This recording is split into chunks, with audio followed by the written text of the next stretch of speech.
因为有急事，所以从马扎里直接乘飞机返回喀布尔。阿富汗的这些机场工作人员是我见过工作最轻松的，像马扎里每天就是1-2个航班，而且还是隔天飞，基本上下午2、3点钟就下班回家了。都说伊朗的飞机老旧，阿富汗的更旧，还是伊朗淘汰的。像我们今天坐的这架飞机，据说有35岁了，飞机里连个空调都没有，而且安全带也是断的。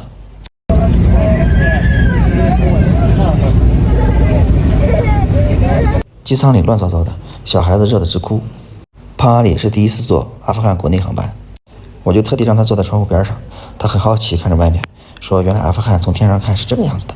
然后毫不客气的把飞机的餐食也吃了2份，虽然我觉得很难吃。也许是飞行员也觉得热，飞机开得奇快，正常的飞45分钟，这次30分钟就到了。夏天的喀布尔很凉快，平均温度20多度。出了机舱，感觉好像到了另一个世界，凉爽透顶。本来我的计划夏天就在喀布尔避暑，结果今年夏天反而在北部待了接近2个月。不过也好，经历过一次，以后再也不怕北部的酷暑了。唯一还没有经历的就是夏天的坎大哈，据说坎大哈的温度比北部要高得多。回来以后马不停蹄要见几个新的客人，因为马上要进入秋季了，南方4省行程马上就要开始。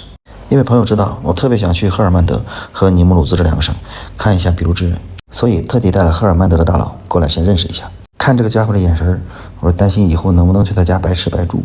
这次他特地强调让我们一定要去法拉省看看当地的开心果，这是他们进都以后所种的一个很重要的经济作物。阿富汗的开心果大部分都是野生的，而且开心果树是属于政府所有，当地的农民只是承包交付租金。而且今年的开心果获得了丰收，当地塔利班政府对今年的开心果的收入抱有很大的期望，这也是对他们这几年来禁毒工作的一个肯定。